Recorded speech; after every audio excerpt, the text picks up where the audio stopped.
श्री गणेशाय नमः। ओम श्री पुराण पुरुषोत्तमाय नमः। श्री शिव पुराण संहिता 7 वायव्य संहिता पूर्व खंड अध्याय 17 से 24। भगवान शिव का पार्वती तथा पार्षदों के साथ मंदराचल पर जाकर रहना, शुंभ निशुंभ के वध के लिए ब्रह्मा जी की प्रार्थना से शिव का पार्वती को काली कहकर कुपित करना और काली का गौरी होने के लिए तपस्या के निमित्त जाने की आज्ञा मांगना। वायु देवता कहते हैं, इस प्रकार महादेव जी से ही सनातन पराशक्ति को पाकर प्रजापति ब्रह्मा मैथुनी सृष्टि करने की इच्छा लेकर स्वयं भी आधे शरीर से अद्भुत नारी और आधे शरीर से पुरुष हो गए। आधे शरीर से जो नारी उत्पन्न हुई थी वह उनसे शतरूपा ही प्रकट हुई थी। ब्रह्मा जी ने अपने आधे पुरुष शरीर से विराट को उत्पन्न किया। वे विराट पुरुष ही स्वयंभू मन्नु कहलाते हैं। देवी शतरूपा ने अत्यंत दुष्कर तपस्या करके उदीप्त यश वाले मन्नु को ही पति रूप में प्राप्त किया। इसके पश्चात मन्नु के वंश तथा दक्ष यज्ञ विध्वंस आदि के प्रसंग सुनाकर वायु देवता ने यह बताया कि भगवान शंकर ने दक्ष तथा देवताओं के अपराध क्षमा कर दिए। तदनंतर ऋषियों ने पूछा, प्रभो, अपने गणों तथा देवी के साथ अंतर्धान होकर भगवान शिव कहाँ गए, कहाँ रहे और क्या करके विरत हुए? वायुदेव बोले, महर्षियों, पर्वतों में श्रेष्ठ और विचित्र कंदराओं से सुशोभित जो परम सुंदर मंदराचल है, वही अपनी तपस्या के प्रभाव से देवादिदेव महादेव जी का प्रिय निवास स्थान हुआ। उसने पार्वती और शिव को अपने सिर पर ढोने के लिए बड़ा भारी तप किया था और दीर्घ काल के बाद उसे उनके चरणार बिंदों के स्पर्श का सुख प्राप्त हुआ। उस पर्वत के सौंदर्य का विस्तार पूर्वक वर्णन सहस्त्रों मुखों द्वारा 100 करोड़ वर्षों में भी नहीं किया जा सकता। उसके सामने समस्त पर्वतों का सौंदर्य तुच्छ हो जाता है। इसीलिए महादेव जी ने देवी का प्रिय करने की इच्छा से उस अत्यंत रमणीय पर्वत को अपना अंतःपुर बना लिया। इस सर्वश्रेष्ठ पर्वत का स्मरण करके रैभ्य आश्रम के समीप स्थित हुए अंबिका सहित भगवान त्रिलोचन वहां से अंतर्धान होकर चले गए।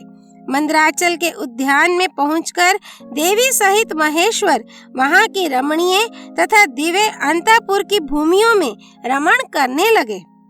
जब इस तरह कुछ समय बीत गया और ब्रह्मा जी की मैथुनी सृष्टि के द्वारा जब प्रजाएं बढ़ गईं, तब शुंभ और निशुंभ नामक 2 दैत्य उत्पन्न हुए। वे परस्पर भाई थे। उनके तपोबल से प्रभावित हो परमेष्ठी ब्रह्मा ने उन दोनों भाइयों को यह वर दिया था कि इस जगत के किसी भी पुरुष से तुम मारे नहीं जा सकोगे।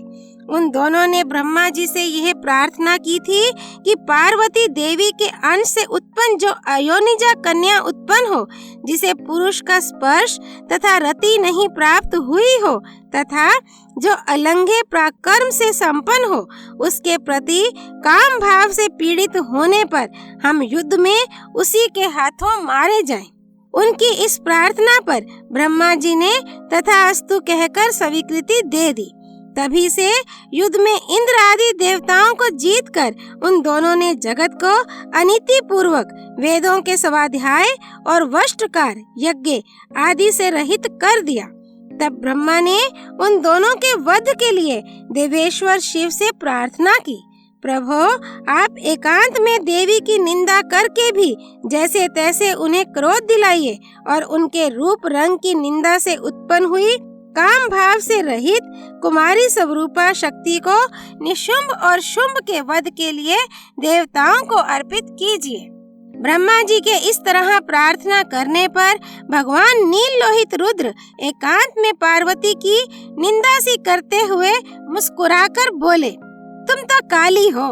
तब सुंदर वर्ण वाली देवी पार्वती अपने श्याम वर्ण के कारण आक्षेप सुनकर कुपित हो उठी और पति देव से मुस्कुराकर समाधान रहित वाणी द्वारा बोली, देवी ने कहा, प्रभो, यदि मेरे इस काले रंग पर आपका प्रेम नहीं है तो इतने दीर्घ काल से अपनी शिक्षा का आप दमन क्यों करते रहे हैं?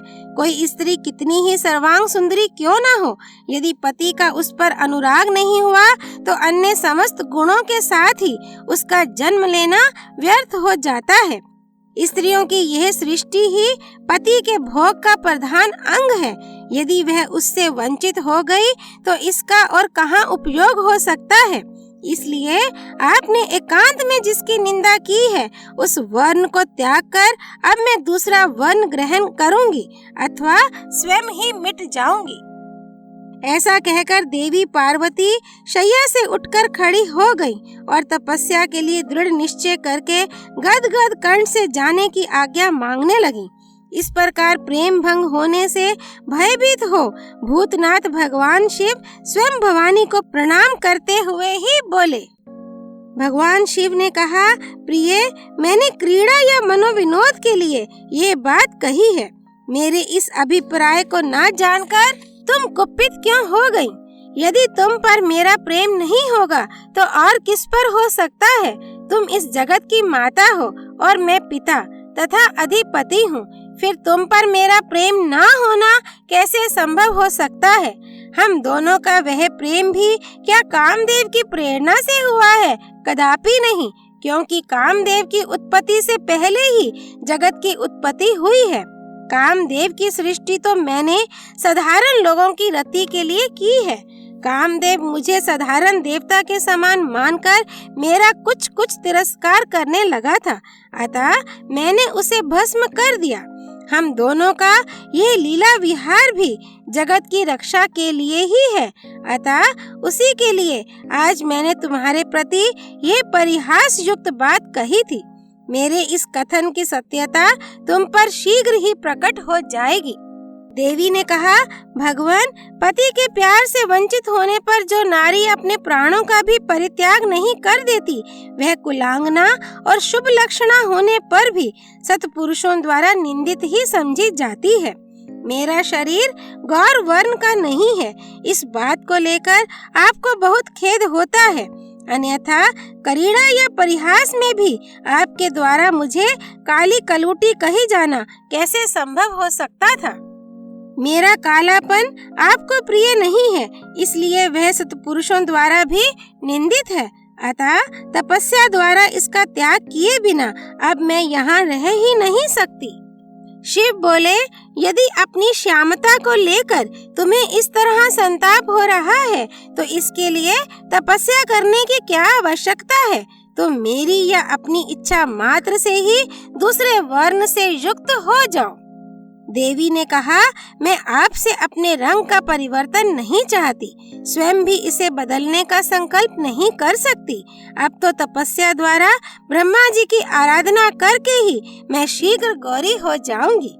शिव बोले, महादेवी, पूर्व काल में मेरी ही कृपा से ब्रह्मा को ब्रह्म पद की प्राप्ति हुई थी, अतः तपस्या द्वारा उन्हें बुलाकर तुम क्या करोगी? देवी ने कहा, इसमें संदेह नहीं कि ब्रह्मा आदि समस्त देवताओं को आपसे ही उत्तम पदों की प्राप्ति हुई है, तथापि आपकी आज्ञा पाकर मैं तपस्या द्वारा ब्रह्मा जी की आराधना करके ही अपना अभिष्ट सिद्ध करना चाहती हूँ। पूर्व काल में जब मैं सती के नाम से दक्ष की पुत्री हुई थी तब तपस्या द्वारा ही मैंने आप जगदीश्वर को पति के रूप में प्राप्त किया था।